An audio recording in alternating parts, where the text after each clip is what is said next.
En la clase de hoy vamos a ver una parte de visión artificial y otro de aprendizaje automático. Todos están unidos a estas partes, ¿ok? Como se sabe, la visión artificial es el hecho de procesar imágenes y poder transformar eso a lo que básicamente hace un humano, que es a través de la percepción tomar información de su medio ambiente, transformarlo y poder canalizar esa información en una información visual que corresponde a una información, a un concepto que pueda ser representado y entendido.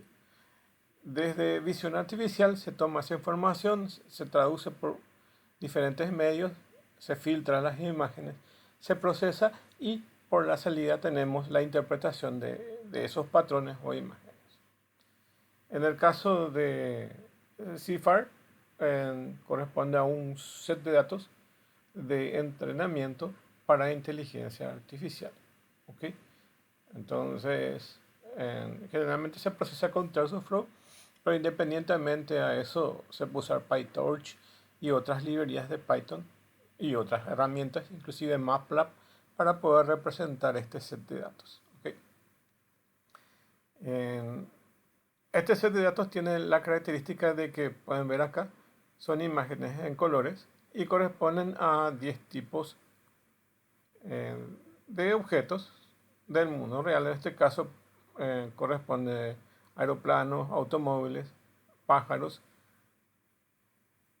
gatos, perros, etc. ¿Okay? Son 10 elementos que están disponibles dentro de este conjunto o set de datos. ¿Okay? Y generalmente se le usa para Machine Learning para reconocer evidentemente aeroplanos, automóviles. El objeto en sí es poder utilizar estos modelos para su utilización. ¿Okay? Entonces, antes de eso vamos a ver un video. Solo que está en inglés y van a ver el subtítulo. Dura 5 minutos el video y vamos ahora. For those who don't know me, my name is Ben Polzine. I'm a former petroleum engineer turned data scientist, and lately I've been falling in love with deep learning specifically. I'm currently pursuing my TensorFlow professional certification and wanted to take a chance to dive into one of my computer vision projects that I've been working on. I do have a more extensive introduction on a prior video if you'd like to take a look at that, and it also introduces the hello world of computer vision. But for this one, I'd like to focus on this great project. It has an all-encompassing workflow, starting with a lot of data pre-processing, some data augmentation, regularization techniques, really tuning the model, and then using it to apply some predictions in the end. So it's a really great example, again, of the entire computer vision workflow. And it utilizes the SciFar10 dataset, which is one of the most popular datasets in machine learning research. Again, very robust dataset, 60,000 images from 10 different classes. So we'll dive right in. I did utilize the Keras workflow for this project. Brought in a lot of these functions just to help clean up the code, and so we'll see the impact of that later on. But yeah, we'll go ahead and get started here. Load in the data set, take a look at what we've got. We've got some small, low-resolution images, but some great data to work with, various automobiles, animals, but more specifically, horses, cats, dogs. Really good challenge for this model to really be able to distinguish between these classes. So do some one-hot encoding on our label set. As mentioned, build a modular code so that make this process really efficient as we go through, as we turn those different knobs, add different regularization techniques. Makes it easy to evaluate these different models in different ways if we have the code modularized. And so bring it all together in what we call a test harness and get started. Computer vision, one of the most powerful networks is the convolutional neural network. What this does is it creates these convolutional layers which are able to scan through the image and do what's called feature extraction. And so that finds the hard lines, the vertical lines, the horizontal lines, but also the changes in colors and just the various features of an image that can be used to classify these different classes, which then feeds into a deep learning fully connected layers and output, and then the output layer. And so I did choose to use the VGG16 architecture as my foundation. It's a great building block, very easy to implement, very powerful. One of the classics for computer vision. It does utilize multiple convolutional layers for each max pooling layer. So we'll go ahead and dive right in. And so we have our first model, again, just a simple VGG16 model. Achieved a pretty good test accuracy, 74%. That's fine for a baseline, but looking at our curves, we can see that there's a lot of room for improvement here. This divergence in the loss function is really not good, and clear signs of overfitting. Definite room for improvement. And I want to start with just some simple regularization. For a deep learning model like this, dropout regularization is very effective. What it does is at random, it'll drop out whatever you choose. And for this one, we'll just do 20%. And so it'll eliminate 20% of the nodes of each layer at random, which will prevent it from getting too biased and too focused on any individual features that the model has learned. And that led to a really great increase. Jumped up the accuracy to 83%, improved the curves a lot.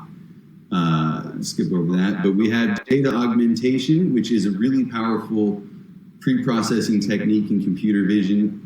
What it does is creates a lot of synthetic data to expand your data set, either slightly rotating an image, zooming, cropping, to really give your model a lot more data to train off of and really improve its performance. And again, similar to the regularization, a really significant performance. So if we combine those two techniques, the regularization and the data augmentation, and allow our model to keep training even longer, it should really, really improve. And as we can see, we end up with a great model, 88%, really performing well.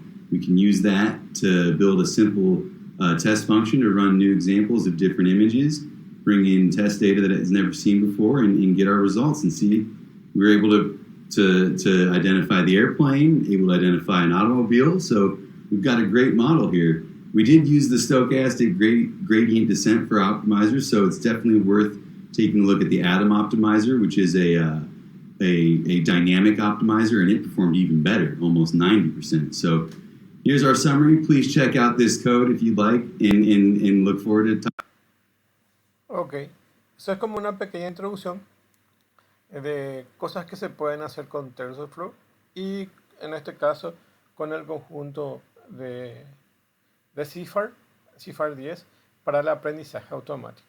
¿Okay? Se lo denomina CIFAR 10 porque puede manejar,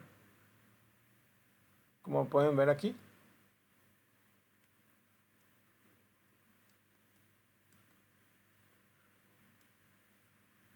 puede manejar 10 objetos diferentes. ¿Okay? Por eso lo llaman CIFAR 10. 10 clases específicamente.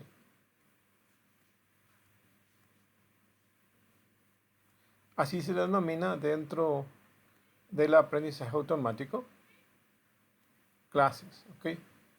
Entonces son 10 elementos que pueda reconocer. ¿Okay? Y de ese viene el nombre de CIFAR 10. ¿Okay? Bueno, hay varias técnicas de aprendizaje en automático, ¿ok? O el Machine Learning, y que vamos a poder ver una de ellas en la clase de hoy utilizando TensorFlow, ¿ok? Entonces vamos a usar TensorFlow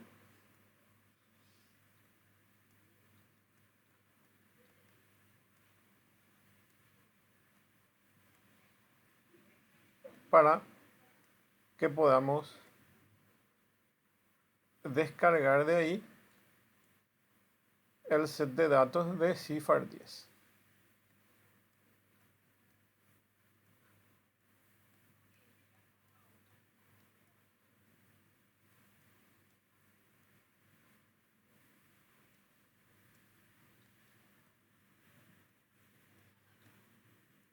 Y podamos entrenar el modelo.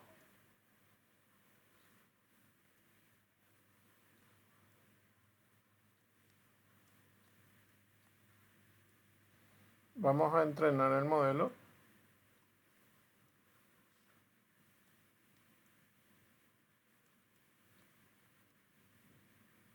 Con eso vamos a poder clasificar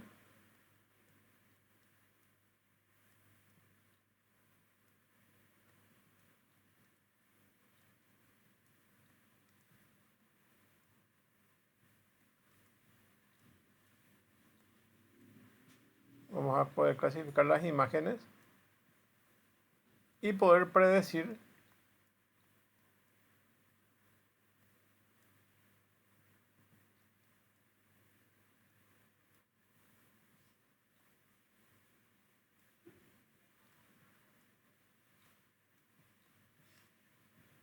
otras nuevas imágenes. Poder predecir entonces. ¿Ok? Y este es el objetivo en sí. Entonces, el objetivo en sí, entonces, utilizar TensorFlow, bajar en el set de datos, entrenar el modelo. Y ahí tenemos, evidentemente, un modelo entrenado que reconoce estas imágenes que ya están precargadas, ¿ok? Del set de datos de CIFAR 10 y podamos agarrar, por ejemplo, una nueva foto de un aeroplano y va a reconocer, a clasificar estas imágenes dentro del proceso de entrenamiento y nuestro objetivo es predecir. Entonces aquí tenemos una nueva imagen, ¿ok?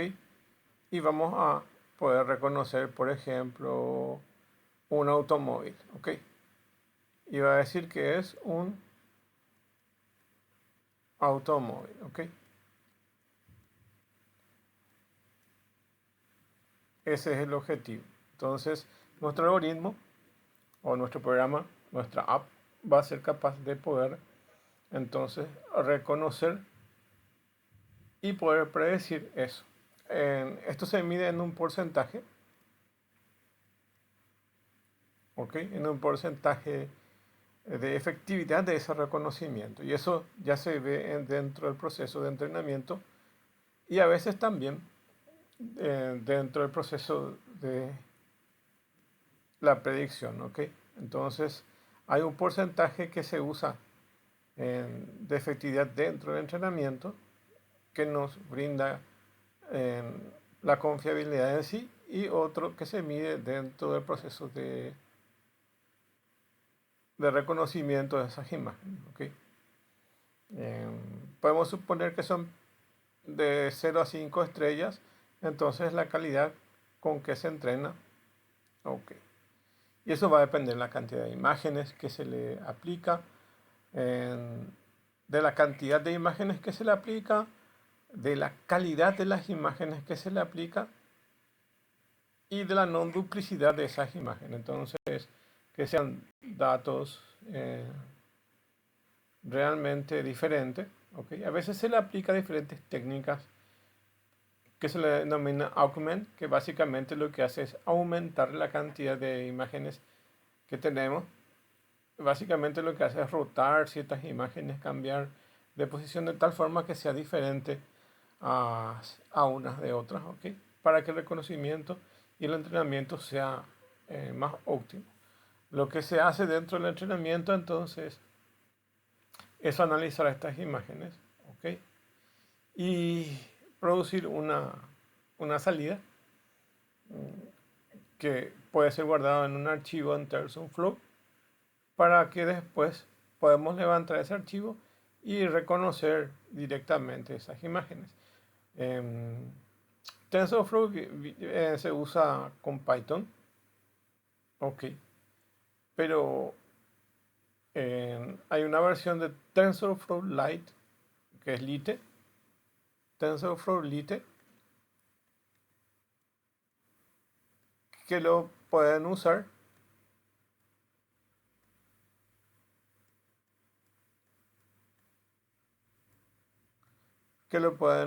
para llevar, por ejemplo, a un celular el procesamiento de estas imágenes para poder clasificar y reconocer esas imágenes. De hecho, se usa primero una computadora ocurre el aprendizaje automático en esta sección y esto se guarda en un archivo y luego se porta y se hace unas configuraciones de este archivo que se genera aquí a este de Light. Entonces se mueve de aquí a aquí y esto se lleva a un dispositivo, ¿ok?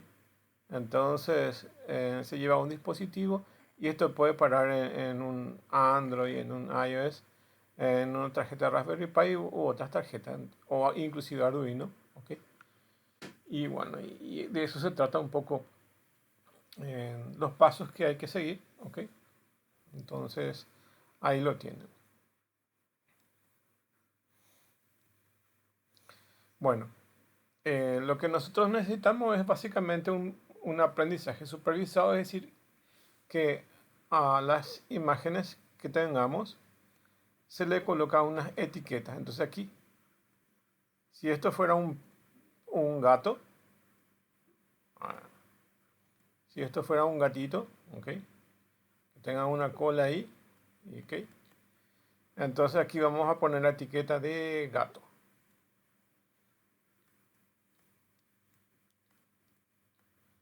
Una etiqueta de gato, ¿ok?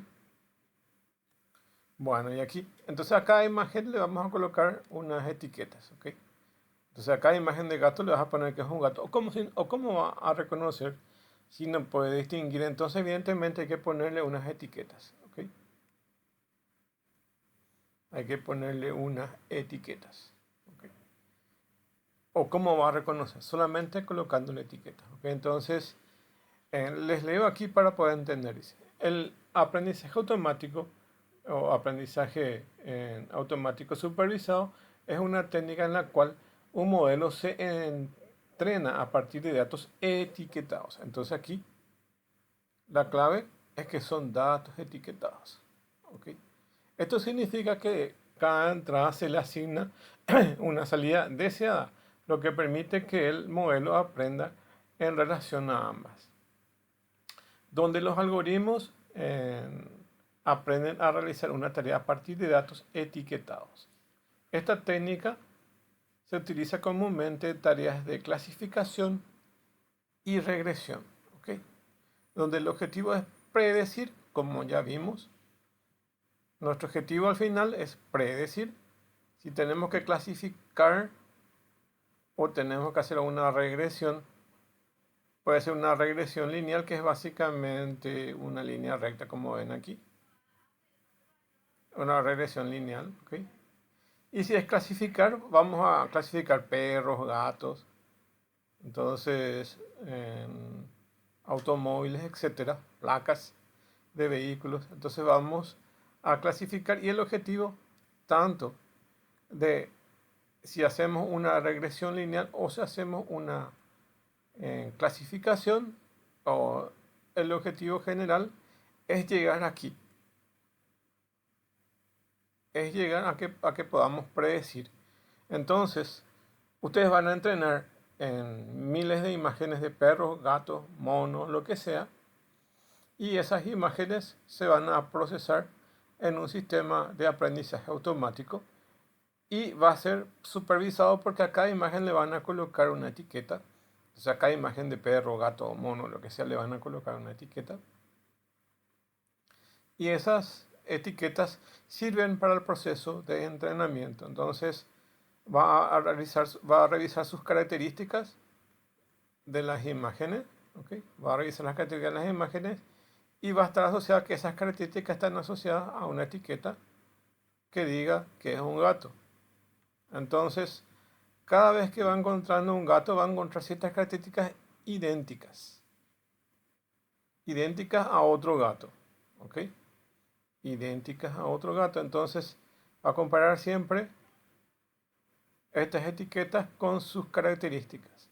Y va a darse cuenta que el gato tiene cierta forma, cierto color de pelo, cierto color de ojo. Entonces va a ir registrando esas características.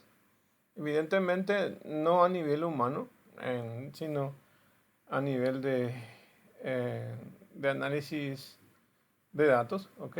Entonces va a obtener ese valor, ¿ok? Y eso nos va a permitir entonces que tener en nuevas circunstancias, que en condiciones de nuevas circunstancias pueda reconocer que es un gato. O sea, tenemos ciertas imágenes que están dentro de este set de datos, que son imágenes de perros, gatos y monos. Y, y lo que va a hacer básicamente entonces es poder anotar todas esas características y anotar esas características. Y cuando tengamos que quitar una nueva foto o bajar de internet una nueva foto, él va a tener la capacidad de predecir y va a decir, esa imagen que me pasaste y es nueva, es de un gato. Entonces apunta a que pueda hacer la predicción. ¿Ok? Y eso lo hace con un valor o unas categorías en base al conjunto de características que se le ha pasado. Entonces, o hacemos una regresión lineal o hacemos una clasificación. El objetivo siempre va a ser generar una predicción. ¿Ok? Y acuérdense, este set de datos es supervisado, por lo que necesita unas etiquetas. ¿Ok? Y es la mejor forma, ¿ok? Es la mejor forma de tener. Después están los aprendizajes que no son supervisados, que no necesitan etiquetas. Eh, y sirve más para casos de incertidumbre, ¿ok? Y lo que yo quito por conclusión es que siempre estos aprendizajes automáticos supervisados son mejor para clasificación y regresiones, ¿ok? Cuando tengan incertidumbre, entonces apliquen el aprendizaje no supervisado. Y cuando tengan imágenes por etiquetar o informaciones que le puedan agregar etiquetas, entonces va a ser el aprendizaje supervisado y funciona mejor con esas características. Bueno, estos datos etiquetados son un conjunto de datos donde cada ejemplo tiene una entrada y una salida conocida, lo que permite al algoritmo aprender la relación entre ellas. Los algoritmos de aprendizaje, los algoritmos que se entrenan con datos etiquetados para que puedan aprender y realizar sus tareas. ¿Ok? Entonces, necesitamos datos etiquetados y un algoritmo de aprendizaje que va a realizar. Entonces, sería algo como esto. Tenemos una caja que básicamente es nuestro algoritmo de aprendizaje. Y esta caja hace algo, evidentemente, y se le introduce evidentemente los datos etiquetados. Los datos etiquetados, ¿ok? Y esto produce una salida.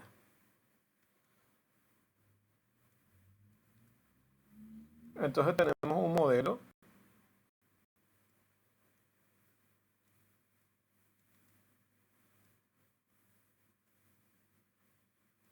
esa salida es un modelo entrenado, ¿ok?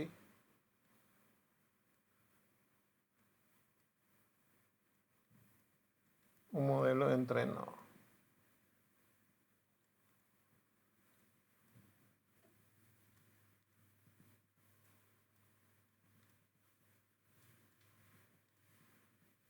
Bueno, ahí tenemos un modelo entrenado. Y con este modelo entrenado, el objetivo es, evidentemente, llegar a una predicción.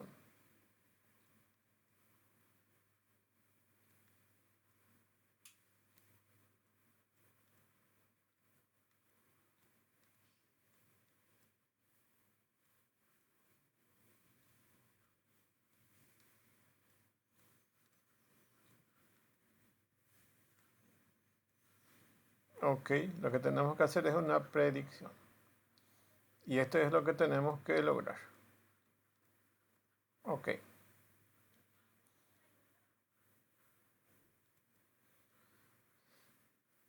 Para poder entrenar, entonces tenemos algunas fases, o tenemos fases. Dice, el proceso donde el algoritmo aprende a partir de datos etiquetados y lo que va haciendo es va a ajustar sus parámetros para que pueda hacer esas predicciones. Internamente lo que tiene son redes neuronales y lo que ajustan son sus parámetros W y las vías. ¿Ok?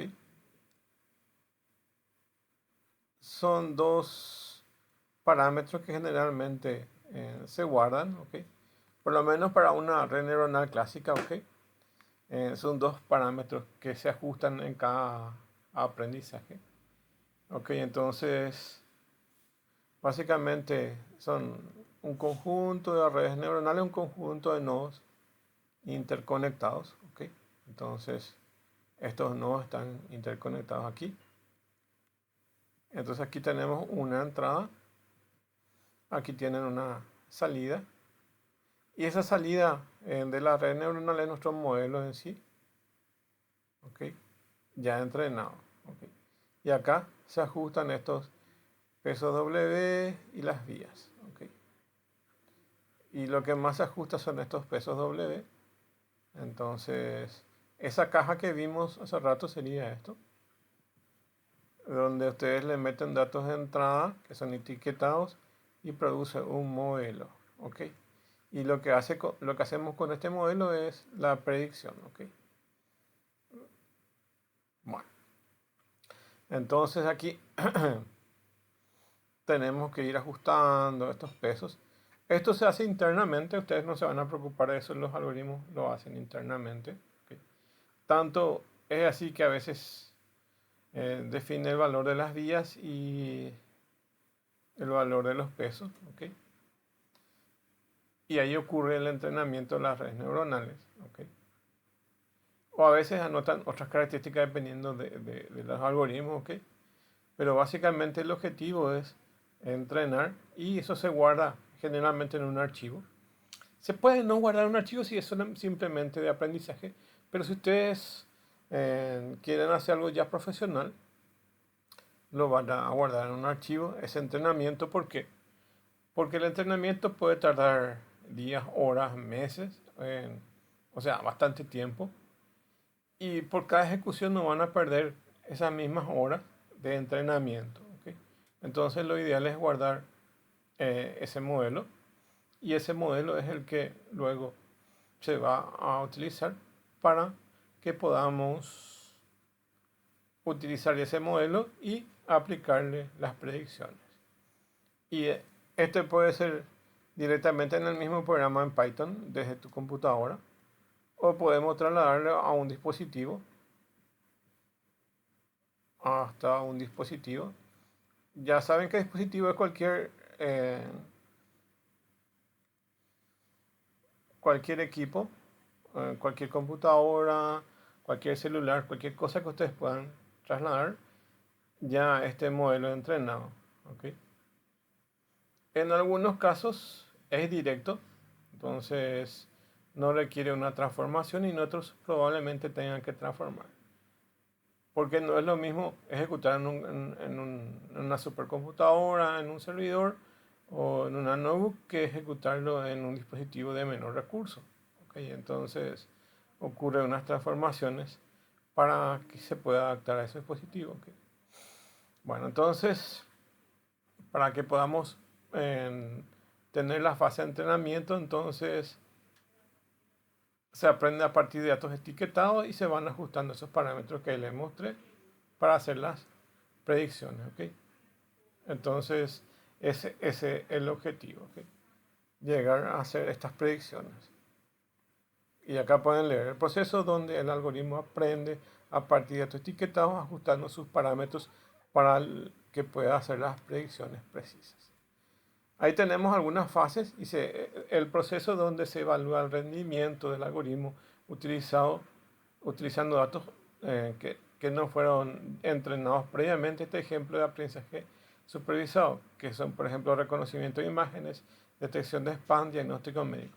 O sea, ejemplo donde se utiliza estos algoritmos ya entrenados, este modelo, es en la clasificación de imágenes, reconocimiento de imágenes, detección de correos spam, diagnóstico medio, etc. ¿Ok? Y ahí ya se aplica las predicciones. Pero básicamente podemos distinguir dos fases. Acá voy a colocar un cuadro y voy a cortar esto en la mitad. Podemos llamarle fase 1 y fase 2. ¿Ok? En la fase 1 ocurre exactamente el entrenamiento. ¿Ok? Y en la fase 2 ocurre lo que se llama, que le podemos llamar PR. ¿Ok? Que básicamente son las pruebas, como dice acá, fase de prueba. ¿Ok? El entrenamiento podemos decir que, por decir un ejemplo, solamente por decir un ejemplo, que con el entrenamiento solo tenemos un 80% de efectividad, ¿ok? Y con las pruebas completamos los 20 que nos faltan, ¿ok? 20% de efectividad. Y le explico por qué hago este ejemplo, ¿verdad?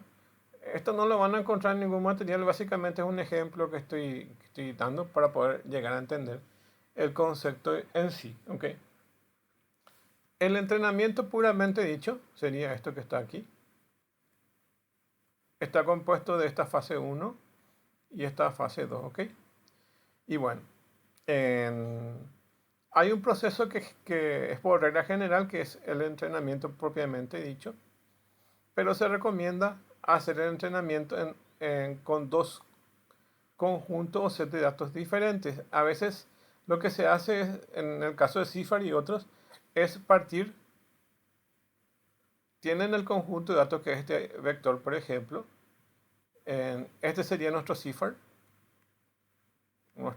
10, ¿ok? Y lo que hacemos es partir en un porcentaje de datos, de fotos, que son de la fase 1, para decirlo más fácil, y otras para la fase 2. Y otras para la fase 2, ¿ok? Entonces, ciertas imágenes de los que están ahí se usa para el entrenamiento propiamente dicho, y otro se utiliza para seguir el entrenamiento con otras imágenes, ¿ok? Entonces, o se cargan en dos fases. Si tenemos set de datos separados, entonces tenemos un set de datos que se va a entrenar propiamente dicho y otro que se va a hacer las pruebas, ¿ok? ¿Por qué se hace esto? Cuando utilizamos solamente datos entrenados, ocurre algo que tiene que ver con el sesgo que ya vimos, que ocurre un sesgo de datos que solamente tiende a reconocer las imágenes que nosotros entrenamos. Atiendan bien, solo tiende a reconocer las imágenes que nosotros entrenamos. ¿Ok? Entonces hay un sesgo hacia ese conjunto de datos. Y luego van a pasarle otras fotos y probablemente no les va a reconocer porque no son parecidas a las que ustedes le cargaron, ¿ok? Dentro del entrenamiento.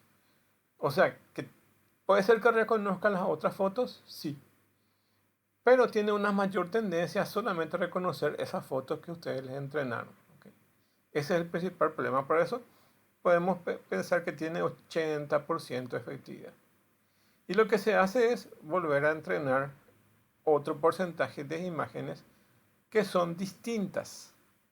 Estas imágenes son distintas.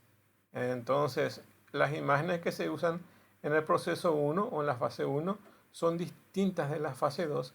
Entonces ahí se completa nuestro 100% de efectividad de reconocimiento de imágenes. 80 más 20 vamos a tener 100% entonces de esos reconocimientos. Inclusive algunos parten en 3 etapas, pero lo normal es que sean 2 para tener el 100%, y simplemente si quieren practicar pueden practicar con el set de datos aquí, solamente con los mismos datos, y no lo agregan la fase de prueba, ¿ok? Pero en la mayoría de los casos se recomienda separar estos conjuntos de datos en dos partes, al menos los que vienen todos juntos, como es el caso de CIFAR o el caso de MNIST, que vienen todos en un solo paquete. Los que vienen con las herramientas generalmente ya vienen en un solo paquete. O cuando ustedes van a armar su propio set de datos, probablemente tengan la capacidad de separar en dos conjuntos distintos o bien armar en uno solo y a la hora del entrenamiento nomás lo separan, ¿ok? La separación es muy sencilla, ¿ok? Básicamente ustedes dicen eh, cuánto es qué cantidad de imágenes quieren utilizar para el entrenamiento y cuántas quieren usar para la prueba, ¿ok? Entonces, leamos otra vez el proceso donde se evalúa el rendimiento del algoritmo utilizado o que utiliza datos que no sean del grupo de entrenamiento, entonces son los que se usan en la fase de prueba. ¿Ok? Ejemplo de esos datos puede ser en clasificación como reconocimiento de imágenes, detección de spam, diagnóstico médico. Y vimos que esto básicamente era como el cuadro que teníamos que reconocer las imágenes, pero también vimos que puede ser aplicado a regresiones, ¿ok? Básicamente puede ser regresiones lineales simples o no, ¿ok? Y son líneas rectas acá, ¿ok? Y donde también se hace una predicción de precios, pronósticos de tiempo, predicción de demanda de producto, etc. ¿Ok? Ventajas del aprendizaje supervisado en comparando con otros tipos de aprendizaje, evidentemente. Uno de ellas es su precisión.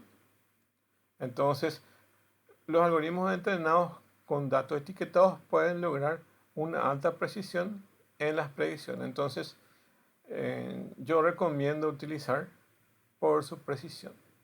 ¿Okay? También es muy bueno para la clasificación de datos y permite clasificar y categorizar datos de forma eficiente. ¿Por qué? Porque ya le ponen una etiqueta. Entonces acá perro, gato, mono, ya le ponen etiqueta y es más fácil que el algoritmo pueda reconocer eso. Y el otro objetivo, lo más importante, son las predicciones.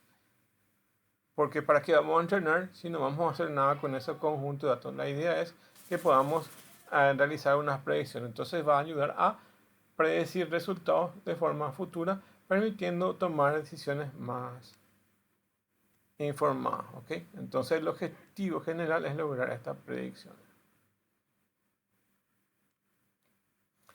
Bueno, pero también tenemos algunas desventajas y que tiene una dependencia de datos etiquetados requiere una gran cantidad de datos etiquetados para el entrenamiento del algoritmo. Aquí el problema en sí radica en que cada imágenes tenemos que separar. Entonces cada grupo, probablemente si nosotros tuviéramos que armar nuestro propio set de datos, tendríamos que etiquetar cada imagen o bien colocarlo en carpetas separadas. Entonces ir separando y etiquetando todo eso. ¿Okay? Existen otros modelos, como por ejemplo el de YOLO, o el que se usa también como OpenCV, que permiten etiquetar también en clases y las imágenes. ¿Okay? Entonces, también, aunque haya herramienta preparada que nos permite colocar la foto y etiquetarla, pero en todo caso, cualquiera sean las herramientas que se utilizan para los entrenamientos, que sean supervisados, hay un tiempo que tendríamos que pasarnos para etiquetar cada foto o cada región de la foto. Existen así programas que nos permiten abrir el archivo de forma gráfica y marcar un área. Así, por ejemplo, vamos a poner, abre nuestra imagen. Tenemos nuestro objeto, suponer que esto sea una mesa, ¿ok? Una mesa, lo que sea. Y nuestro algoritmo tiene que marcar un área y poner la etiqueta acá. Aquí, mesa.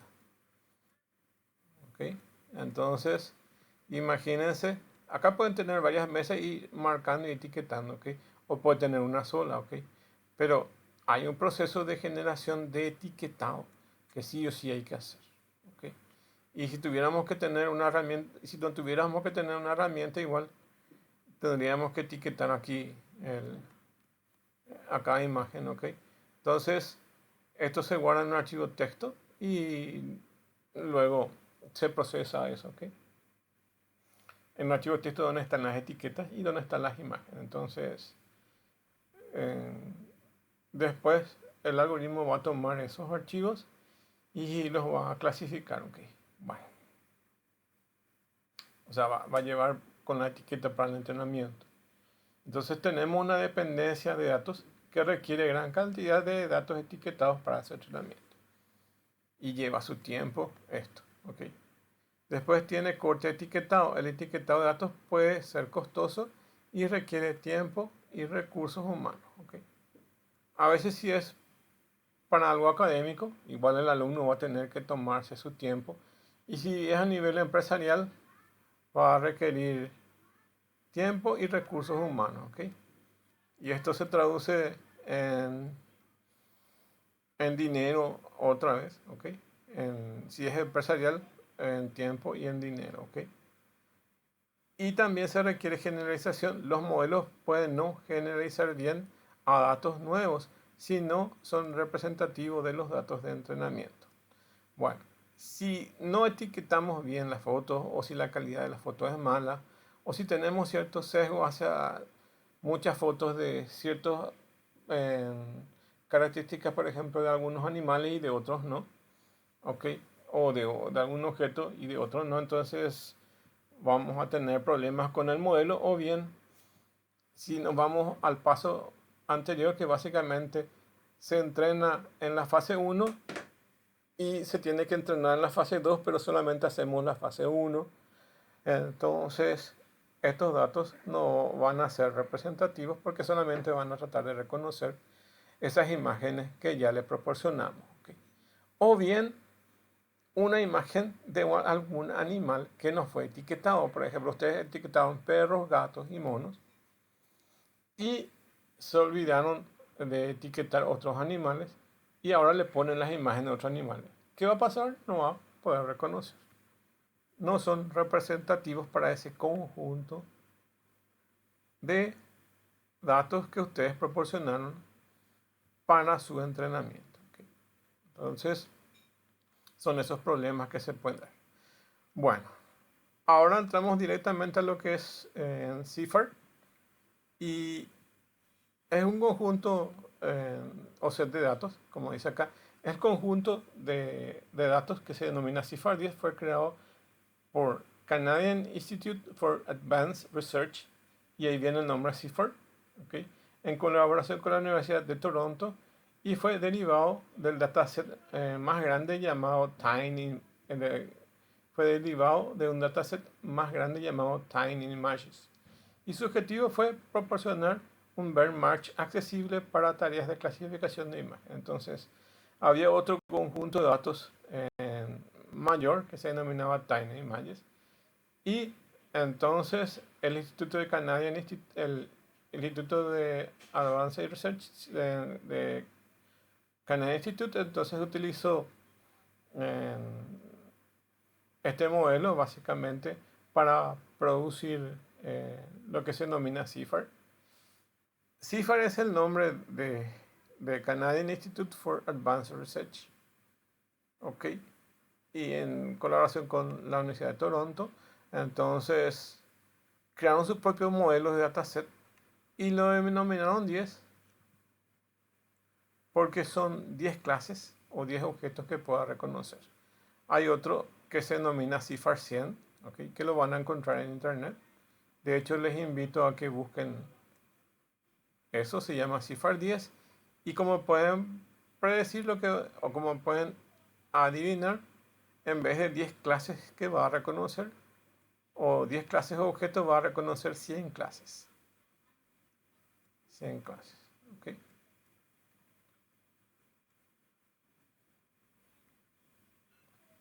Bueno, y ya saben el nombre de dónde proviene CIFAR 10.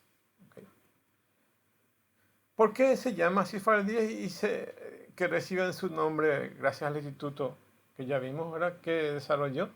Y en el contexto tiene 10 clases distintas de objetos, como ya podemos ver. 10 clases distintas de objetos.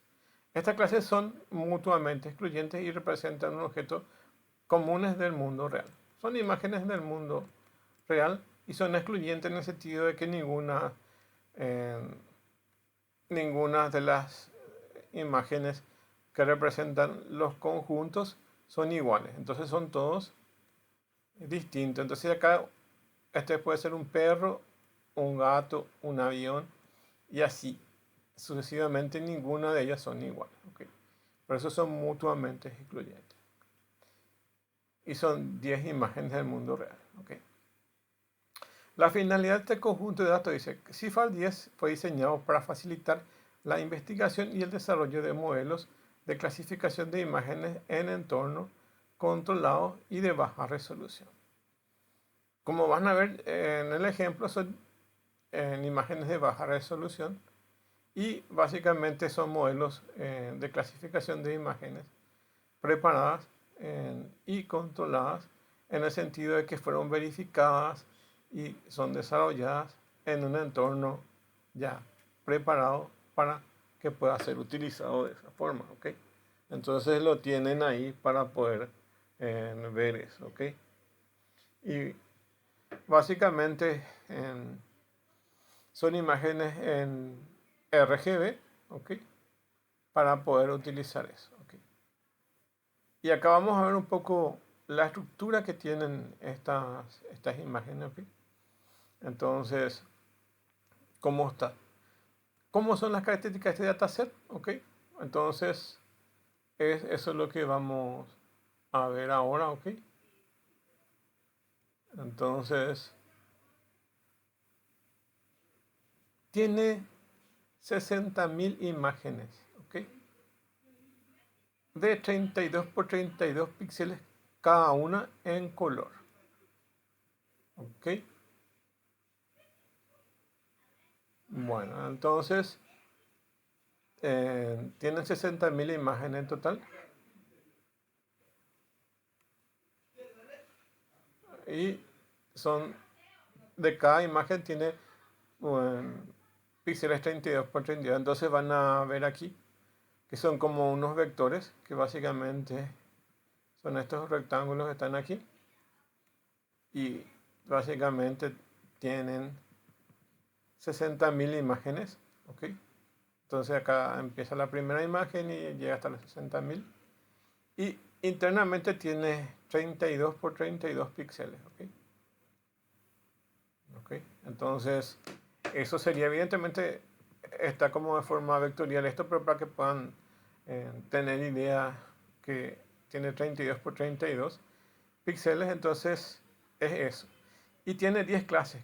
Entre esas clases están los aviones, los automóviles, los pájaros, gatos, ciervos, perros, ranas, caballos, barcos, camión. ¿Okay? Y está dividido en 50.000 imágenes de entrenamiento y 10.000 de pruebas. Entonces, esto sería la fase 1. Y esta otra sería la fase 2. Para entender lo que estábamos explicando, que tenemos que entrenar con dos sets de datos. Uno para el entrenamiento propiamente dicho y otro para las pruebas. ¿Okay? Y así ya viene ya preparado este conjunto de datos de 5.000 imágenes que se usan para el entrenamiento y 10.000 para las pruebas. ¿Okay? Y ahí ven, entonces tenemos 60.000 imágenes y cada imagen tiene 32 por 32 píxeles de color, donde 10 de ellas y son etiquetadas. Entonces también asociado a esto, acá se le agrega un numerito que básicamente esto puede identificar, este número puede identificar a que 0 sea un gato, ¿ok? Este numerito puede ser 1 y puede ser un perro, ¿ok? Un 1 y puede ser un perro, ¿ok? Este es 0, 1 y así. Bueno, ¿ok? Entonces, todos esos archivos que se bajan a internet, entonces, o que se puede tener en una computadora, entonces corresponde a 60.000 imágenes. De esas 60.000 imágenes, 50.000 de esas imágenes son para entrenamiento y 10.000 son para prueba. Y cada imagen tiene 32 por 32 píxeles. Okay. En el caso del Eminis, que es otro conjunto de datos, pero que es solo en escala de grises, tienen 24 por 24 píxeles. Entonces, este es un poco mejor que el set de datos Eminis y tiene imágenes en color. Okay. Eso es su variante. El otro tiene solo en escala de grises. Okay. ¿Y qué es mejor? Y depende de qué es lo que se va a reconocer. Hay veces que es más fácil reconocer imágenes en blanco y negro que reconocer en color. ¿Okay? Pero hay veces que sí se necesita esa información de color para su reconocimiento. Por eso depende mucho de qué es lo que uno va a reconocer y la precisión que se requiere o de las características en sí de cosas que se va a necesitar. De hecho, CIFAR solo tiene en RGB, entonces tiene solo esta información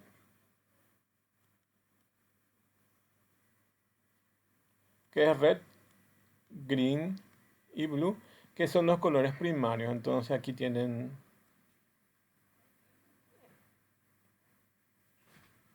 red,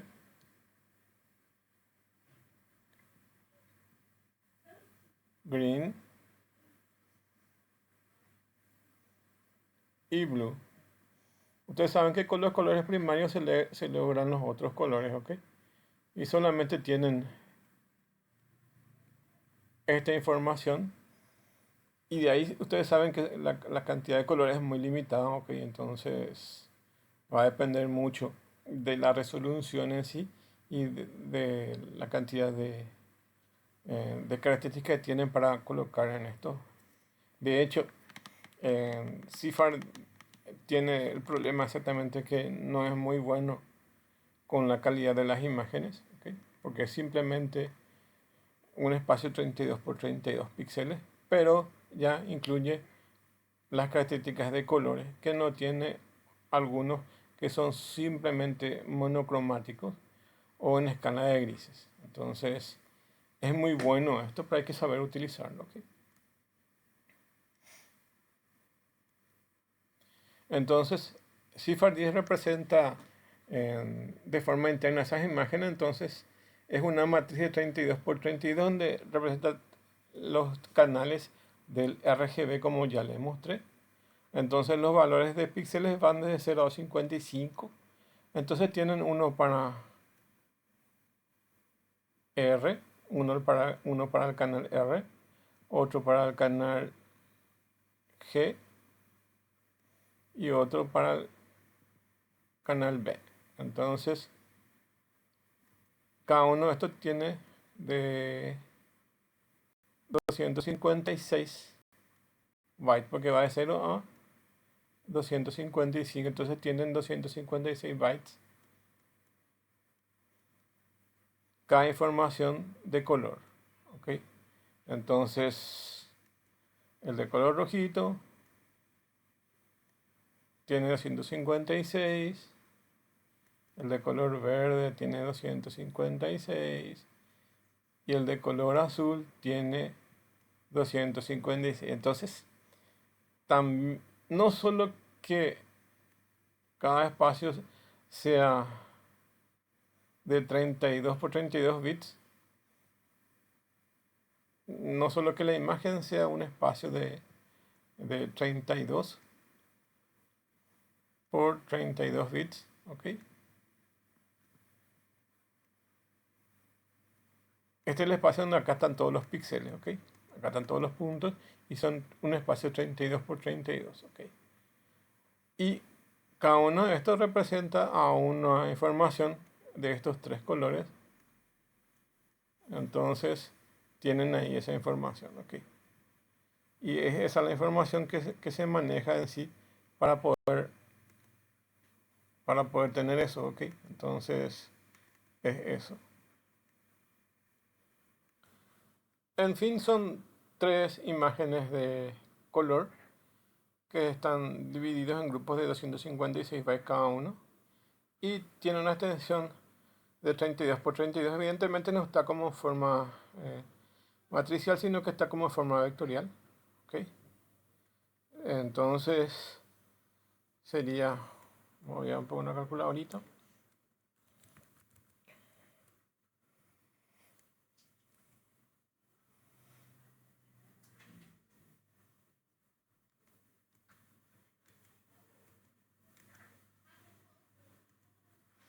Mil 1024, ¿ok?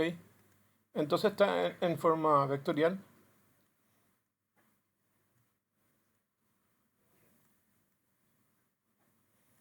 De 1024 casillas, ¿ok? Y cada casilla evidentemente tiene valores de un byte, ¿ok? Que es de 0 a 255, 256, ¿ok? Y bueno, y eso representan a las informaciones que están dentro de este array de tres colores. Entonces, cada imagen está separada en espacio de 32 por 32 píxeles por los colores RGB que forman la imagen, y en cada imagen evidente son 1024 para R, 1024 para G y 1024 para B. Entonces red, green, blue, rojo, verde y azul, ¿ok? Y una imagen tendríamos que tener 1024 por 3, ¿ok? Para poder más o menos tener cuánto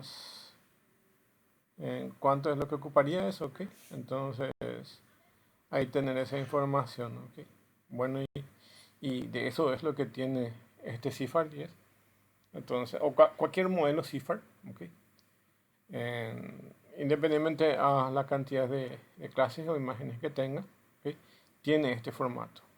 Red, green, blue, 256 bytes y un vector de 1024 para R, para green y para blue, para red, green, blue. ¿Ok?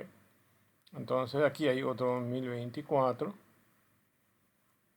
y otro 1024. Ok. Y estos tres vectores forman una imagen en RGB de un espacio de 32 por 32 píxeles. ¿Ok? Y bueno, es así. Dice, cada imagen de CIFAR 10 es una matriz de 32 por 32 por 3, ¿ok? Donde ese 3 representa los tres canales de RGB y los valores de píxel van de 0 a 255. Y suele ser normalizado antes de su entrenamiento. Es decir, que se reduce de colores. Generalmente la normalización es 255, que es el espacio que va de 0 a 55, dividido la cantidad de píxeles, porque en realidad lo que se hace es bajar esto. Vamos a suponer los dos extremos, ¿ok? O uno de los extremos, ¿ok? Si dividimos entre 255 y 255, esto daría 1, ¿ok?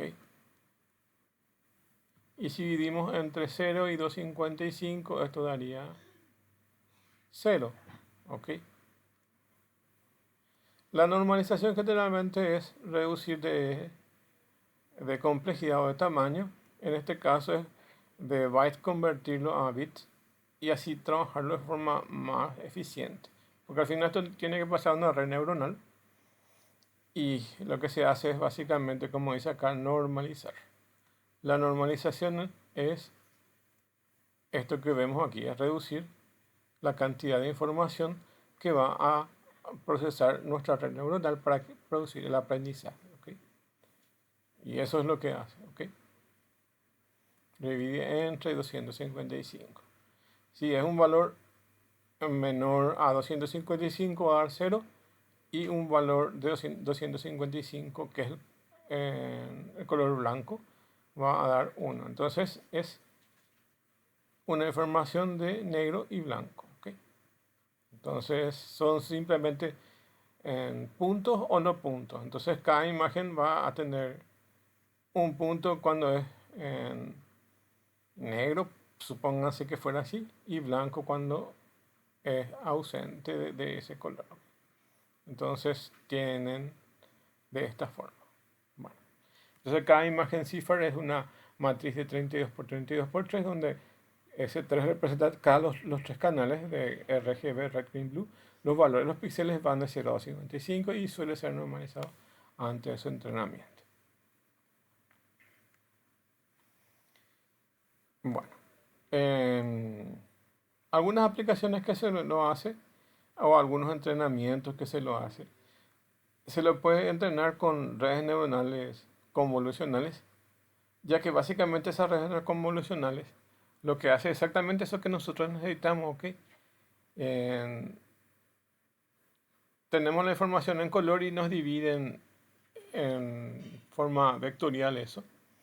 Y hace esa separación entre red, green, blue, ¿ok? De forma más sencilla. Evidentemente tiene una teoría detrás de eso, pero es muy práctico para usar con informaciones de píxeles de colores, ¿ok? Porque lo hace de forma más eficiente, ¿ok? Entonces, uno de sus posibles entrenamientos es mediante las redes convolucionales. Otro puede ser evaluación de técnicas de preprocesamiento y aumento de datos, ¿ok? Podemos agregarle más información o quitarle más información. Y para el benchmark y arquitecturas de algoritmos de clasificación, entonces también sirven para que este algoritmo que estamos usando, el de CIFAR, el modelo de CIFAR 10, sirve para evaluar las técnicas de preprocesamiento y aumento de datos, ¿ok? Que básicamente una de las características que se necesitan para mejorar las imágenes. Resulta ser que a veces tenemos pocas imágenes, entonces necesitamos hacer un augment o aumento de datos, ¿ok? Y donde podemos rotar esas imágenes, aumentar, agregar cosas. Imagínense acá pueden agregarle más tonalidades inclusive a esas imágenes para poder hacer conjunto de datos distintos. La idea es siempre hacer que una imagen no sea igual a otra, porque si no ocurriría los sesgos, ¿ok?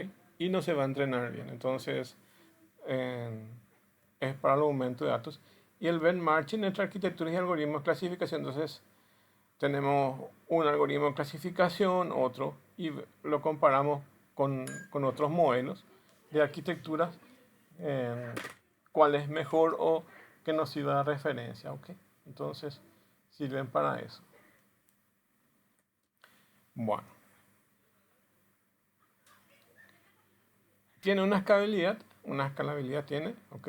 Entonces dice, CIFAR 10 es parcialmente escalable y de mayor complejidad. Existe el modelo de CIFAR 100, que escala evidentemente 10 imágenes a 100 imágenes, con 100 clases, o sea, con 100 tipos de imágenes, quiero decir. Sin embargo, la baja resolución limita el uso de su aplicación que requieren mayor detalle y contexto visual. Como es simplemente una imagen 32 por 32, estamos en un escenario de muy baja resolución. ¿Ok? Ese es uno de sus principales problemas. Y les voy a mostrar, cuando les muestre el ejemplo, van a ver cómo se ve una imagen con 32 por 32 píxeles. ¿Ok? Bueno, y acá su ventaja es que es fácil de usar y es rápido de procesar. ¿Ok? Es un modelo ya probado, ya estandarizado, entonces van a conseguir ejemplos, van a poder replicar eso con su propio set de datos. Usted tiene sus primeras imágenes y pueden usar la misma estructura de CIFAR para hacer el mismo algoritmo. Si CIFAR funcionó con cierto set de datos y ya fueron probados, ¿por qué no va a funcionar con su propio set de datos de ustedes?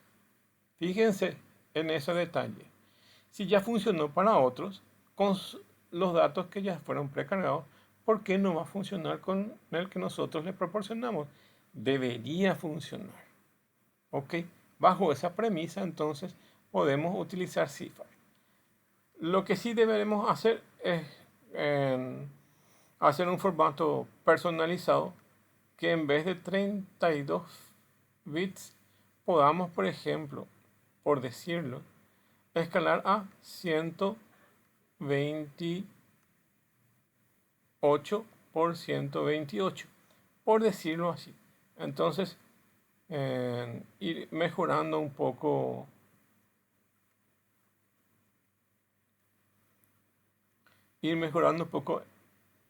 la resolución de este set de datos, por ejemplo. ¿Ok? Entonces, su principal deficiencia es que tiene baja resolución. Y si nosotros le aumentamos esto, como esto, entonces podríamos hacer un conjunto de datos más optimizado. Podríamos probar con 32 por 32, pero podríamos también probar con 128. Ok, es cuestión de ir probando si nos resulta con 32 o no resulta con 128, por decir un ejemplo. Entonces podríamos usar CIFAR 10 como un ejemplo de entrenamiento de nuestras propias imágenes. Ok, y como ya ven es fácil de usar y de rápido procesamiento. ¿Por qué rápido procesamiento? Porque son imágenes pequeñas de solo 32 por 32. Ok, entonces son más simples de utilizar. Ok, entonces no va a dar tanto problema. Okay. Entonces, ¿por qué aprendemos CIFAR 10? Simplemente porque después podemos replicar eso en nuestro propio conjunto de datos, ya que tenemos ejemplos de que CIFAR 10 sí funciona. ¿Okay? Es ampliamente aceptado en la comunidad y de buen equilibrio entre esas clases. Su desventaja, como ya vimos, tiene baja resolución, en este caso solo 10 clases, en el de CIFAR 10, y no es adecuado para tareas del mundo real muy complejas. Entonces, son simplemente de referencia, ¿okay? Porque tiene baja resolución. ¿Okay? Por ejemplo, si van a reconocer ciertos objetos y esos objetos lo van a mirar desde muy lejos, entonces puede ser muy bueno. Pero imagínense algo que requiera mayor precisión, ¿ok? Entonces ahí probablemente ese modelo no sea tan eficiente y tengamos que buscar otro modelo o bien ir jugando con ciertas características de mejorar ese modelo, al menos de utilizar nuestras propias imágenes. Ejemplo, existen especies de animales o de plantas que son muy parecidas, ¿okay? Y solamente van a detectar los detalles como si fuera que tengan una lupa muy fina y una calidad de observación bastante interesante para distinguir en qué partes son semejantes y qué partes son distintos esos objetos o esos animales. Evidentemente en este caso no vamos a usar CIFAR porque evidentemente su calidad de resolución es no tan buena, entonces no nos va a poder distinguir esos detalles que necesitamos tener en cuenta, ¿ok? Entonces no nos va a servir para ese cometido. Acá básicamente van a ver esa imagen 32 por 32 píxeles por 3 que corresponde a una imagen RGB. Entonces a continuación se muestra un ejemplo visual simulado como se vería una imagen RGB de 32 por 32 píxeles. ¿Okay? Entonces como conclusión es esto lo que vamos a obtener. ¿Okay? Además de esta conclusión, yo le agrego que es un modelo controlado y estandarizado, ¿ok? Y se puede replicar eso a otros, a otros set de datos propios. Y como ven acá dice lo siguiente refiriéndose exclusivamente a su limitación, pero yo no lo tomaría de ese punto de vista, lo tomaría como un modelo ya entrenado que funciona y poder replicar eso. Entonces, ha sido una herramienta fundamental dentro del desarrollo de modelos de aprendizaje supervisado en visión por computadora, aunque tiene ciertas limitaciones por su resolución. Su simplicidad lo convierte en una excelente base de investigación y enseñanza, para los dos motivos, tanto del lado académico como para el lado de poder producir resultados, porque ya es un modelo ya probado. ¿Ok? Acá tienen algunas referencias, tienen también un enlace donde eh, tienen la misma aplicación en PyTorch, que básicamente es otra librería. ¿Ok? Y tienen para la parte de computación, eh, para la parte de visión computarizada. ¿Ok?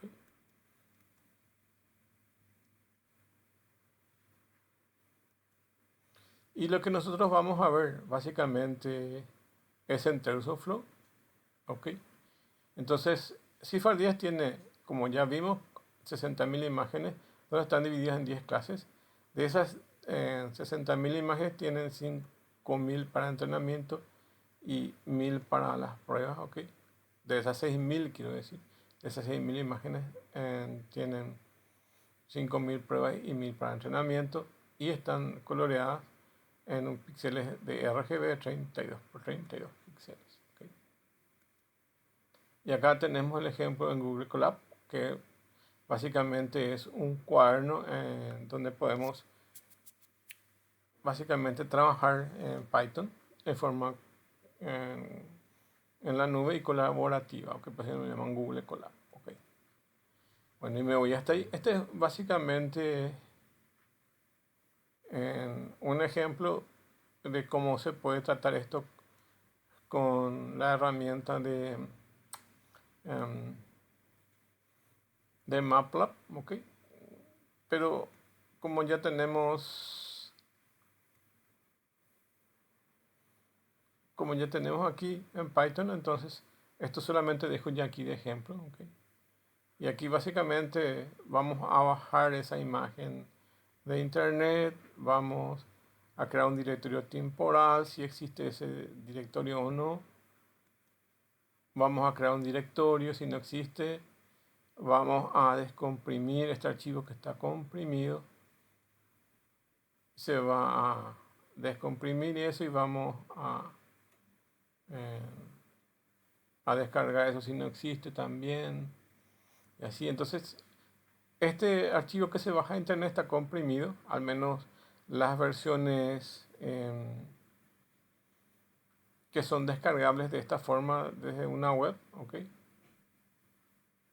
Pero es diferente cuando se usa desde una herramienta como TensorFlow, que evidentemente ya tiene incorporado en Cifar ahí dentro de su set de datos. Entonces, mediante una función bajamos, pero aquí se ven todos los pasos necesarios para poder trabajar con esas imágenes. Si tenemos algún lenguaje que no sea de Python, eh, tengamos que hacer con las instrucciones de ese lenguaje estos pasos. ¿Okay? Entonces, crearle directorio, descomprimir, abrir esos archivos, cargar ese archivo en memoria, ¿okay? Como ven aquí, en las variables. ¿Okay? Y después mostrar esas imágenes. Ven, acá está, de eso que les estuve explicando, que, que, que básicamente tenemos vectores que son de 1024. ¿Ok?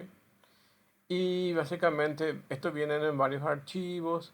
En uno de los archivos vienen las imágenes de entrenamiento, en otra vienen las de prueba, en otro vienen las etiquetas, así. Entonces están todos ahí. ¿Ok? Y se puede ver todo eso. ¿Ok? Y luego se puede visualizar esas imágenes, o se pueden mostrar esas imágenes como ven aquí. Se cargan del archivo a un array, y ese array se muestra aquí. En este caso se hace una redimensión de esas imágenes. ¿Ok? y luego al final de eso vamos a mostrar eso y vamos a colocar las etiquetas que corresponden y así, ¿ok? Y ven acá, ejecutando todo eso, esto es lo que va a mostrar el programa MATLAB. ¿Ok?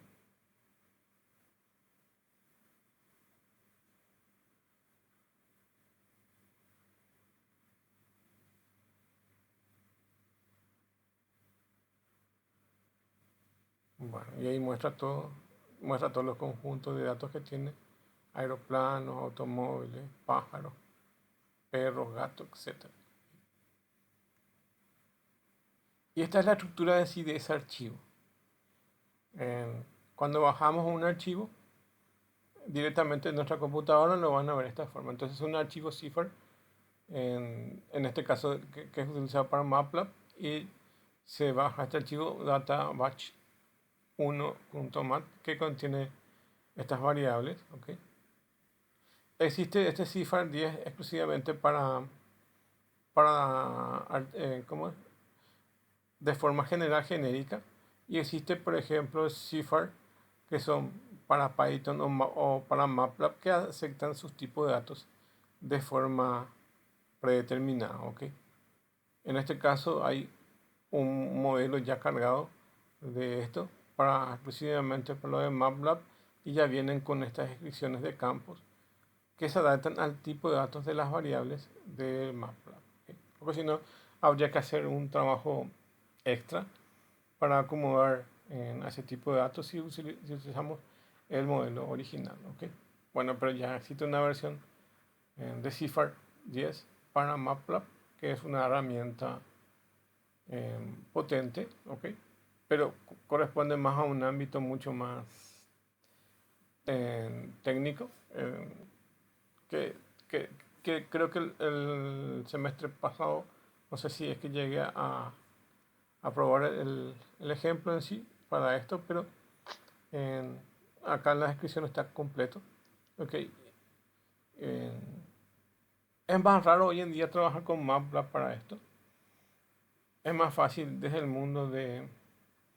eh, lo que pasa es que MATLAB también no se quiere quedar atrás con el tema de inteligencia artificial, y tiene ciertas herramientas o ciertos toolboxes que nos permiten trabajar con inteligencia artificial. Pero lo más normal es hoy trabajar con Python, ¿ok? Cualquiera de las herramientas que puedan elegir. La idea es mostrarles también que se puede hacer con MATLAB, ¿ok? Pero lo más normal es que lo vean esto con Python, ¿ok? O con C++ o con otra herramienta, ¿ok? Como quieran. O de forma general para cualquier lenguaje que pueda soportar esto. Pero lo más normal es que utilicen las herramientas estándares de inteligencia artificial, ¿ok? Como es Python. O Maplan en algunos casos, ¿ok? Bueno, acá ven las porciones que tienen, esas dimensiones que tienen los datos: 32 por 32 por 3 de esa imagen. Los labels que viene acompañado un batch number, una descripción del lote, y el file number. Esas son las estructuras de archivo que vienen, ¿ok? Y que se baja. De hecho, esta deformación ya es un poco más técnica, ¿ok? No lo van a utilizar para su proceso, pero les sirve para poder saber cuánto es lo que ocupa cada parte, cuántos bytes está ocupando cada imagen de RGB, por ejemplo, ¿ok? O cada espacio que está utilizando. Ahí tienen las etiquetas y tienen las clases, ¿ok? Bueno, y ahí termina. Y por último les voy a mostrar el ejemplo hecho en Python, que también ahí está compartida, ¿ok? Bueno, les muestro primero el objetivo de esto para poder entender. Básicamente está una imagen del set de pruebas, entonces probamos esa imagen y vemos si funciona o no. Y luego bajamos de internet una imagen de un gato, ¿ok? Bajamos la imagen de un gato y vamos a ver que la predicción del modelo es un gato, ¿ok? Entonces, al final, eh, está haciendo bien el algoritmo porque aquí básicamente reconoce del conjunto de datos que tiene precargado que esto es un barco, va a predecir eso y en este caso es una imagen totalmente nueva para él, que, que es una imagen extraída de internet y que reconoce que es un gato. Entonces podemos estar seguros que este algoritmo funciona, ¿ok? Porque reconoce la imagen que nosotros le pasamos, ¿ok? Bueno, y ahora cómo hace el algoritmo es lo que vamos a ir viendo. Vamos a usar TensorFlow y vamos a esta es la parte de importaciones de las librerías. Entonces vamos a usar TensorFlow y le vamos a colocar un alias TF para no escribir TensorFlow cada rato. TensorFlow Keras va a importar lo que es el uso de layer y modelos, ¿ok? Capas y modelos. Y luego usamos esta de Matplotlib para mostrar la imagen, ¿ok? Utilizamos NumPy porque aquí se utiliza en arrays bastante grandes y la herramienta de NumPy, o sea, la librería de NumPy, está optimizada para el manejo de funciones matemáticas y el manejo de arrays o vectores, ¿ok? Por eso se llama NumPy. Después utilizamos random para generar números randómicos, request para tomar los datos de internet, pil para ver la imagen y o para saber cuántos bytes viene y Google Colab porque estamos trabajando en Google Colab para poder eh, cargar ahí esa información, ¿ok? Porque de hecho no lo va a hacer si no le decimos, ¿ok? Para tener acceso al drive de Google Colab, ¿ok? O en nuestro drive de Gmail, ¿ok? Entonces, aquí vamos a cargar este conjunto de datos de CIFAR 10 que está en TensorFlow Keras y el dataset que se llama CIFAR 10 y vamos a llamarle a load data y se va a cargar se va a bajar de internet un archivo y va a ser un archivo temporal y ese archivo temporal va a cargar esta estructura de datos que básicamente son los datos de entrenamiento de la fase 1 y los datos de entrenamiento de la fase 2. Entonces es Xtrain y ETrain. Pero acompañado de eso, dijimos que es un aprendizaje supervisado por lo que está con etiquetas. Entonces acá vienen el Xtrain, ¿ok? Que son los datos, y ETrain, que son las etiquetas de train. Entonces, son las etiquetas de entrenamiento. Y aquí tienen las imágenes de entrenamiento y también sus etiquetas de la fase 2. ¿Okay? Entonces, este sería fase 1 con su etiqueta, fase 2 con su etiqueta. Y se separa eso. ¿Okay? Y entonces ya tenemos nuestro set de datos de etiquetas que son tanto para el entrenamiento como para las pruebas. Y esto dijimos que se divide entre 255 para normalizar. Y de una imagen que tiene 256 bytes, ahora solamente va a ser un byte que básicamente el valor es 0 o 1. ¿Okay? Y eso para que se pueda manejar de forma más eficiente y que no sea tan complejo nuestra red neuronal también. ¿Okay? Ahí se normaliza eso. Acá definimos las clases en español porque evidentemente si tomamos sus nombres originales están en inglés. ¿Okay? Estas son las clases y las posiciones que ocupa cada elemento. ¿Okay? Luego definimos nuestro modelo de arquitectura de nuestra red neuronal. ¿Okay? Acá le decimos cuántas capas de entrada va a tener. En este caso es un poco más complejo porque tiene convolucionales. ¿Okay? Entonces tiene esta estructura. ¿Okay? Y básicamente tiene tres, tres tiene la capa de entrada como ven acá. Tiene una entrada de 32, 3 y 3 que básicamente son RGB de 32 por 32 bits. ¿Okay?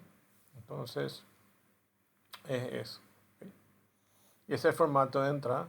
Y en la salida solamente tiene un vector de 10 números que evidentemente en la predicción va a decirnos si esos números están entre 0 o 9, ¿ok? Que son las 10 clases que tiene. Bueno, después de definir nuestro modelo, que es esto que está acá, y ese es el modelo que corresponde para una red de este tipo, ¿ok? Esto que está definido aquí. Luego vamos a compilar ese modelo y le decimos a la herramienta TensorFlow, le decimos en TensorFlow, aquí tenés ya el modelo compilado, que es según lo que vos me decís en la arquitectura que me definís el modelo. Entonces va a reconocer el modelo, pero ese modelo todavía no está entrenado, ¿ok? Simplemente está indicado que tiene ese formato, ¿ok? Y el proceso de entrenamiento ocurre aquí. En el paso 5 ocurre el entrenamiento y básicamente acá se le dice cómo va a entrenarse ese modelo y se le dice las épocas. Y básicamente las épocas es cuánto recorrido de ciclo va a ser. Entonces va a ser 10 épocas y va a tener. Esto se puede aumentar de tamaño solamente aquí está con 10, ya funciona. Y se les pasa los datos de entrenamiento con su etiqueta y los datos de test con su etiqueta. Entonces, lo que va a hacer internamente es acomodar esos pesos W y las vías. ¿Okay? Entonces, internamente va a ir acomodando las características que tiene que tener esa red neuronal.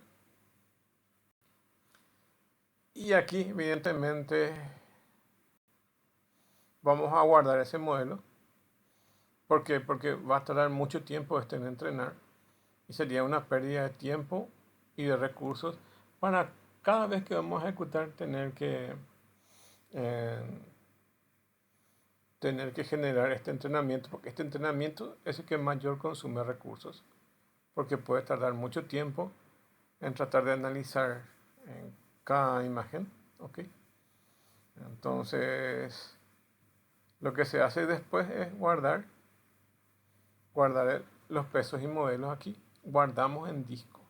Este se llama CIFAR Model-Punto-Keras y este se llama CIFAR 10 Wake.h5. Ahí guarda estos pesos y lo que tenemos que hacer es en otra parte del programa es levantar, hacer descargar los archivos y cargarlos en memoria. Entonces aquí file.download lo bajo y aquí lo vuelvo a cargar. ¿Okay? Entonces cargo estos modelos. Es decir que como si fuera que abran otro programa y tienen ya el modelo, entonces van a cargar ese modelo en memoria y ya van a tener su entrenamiento ya propiamente dicho.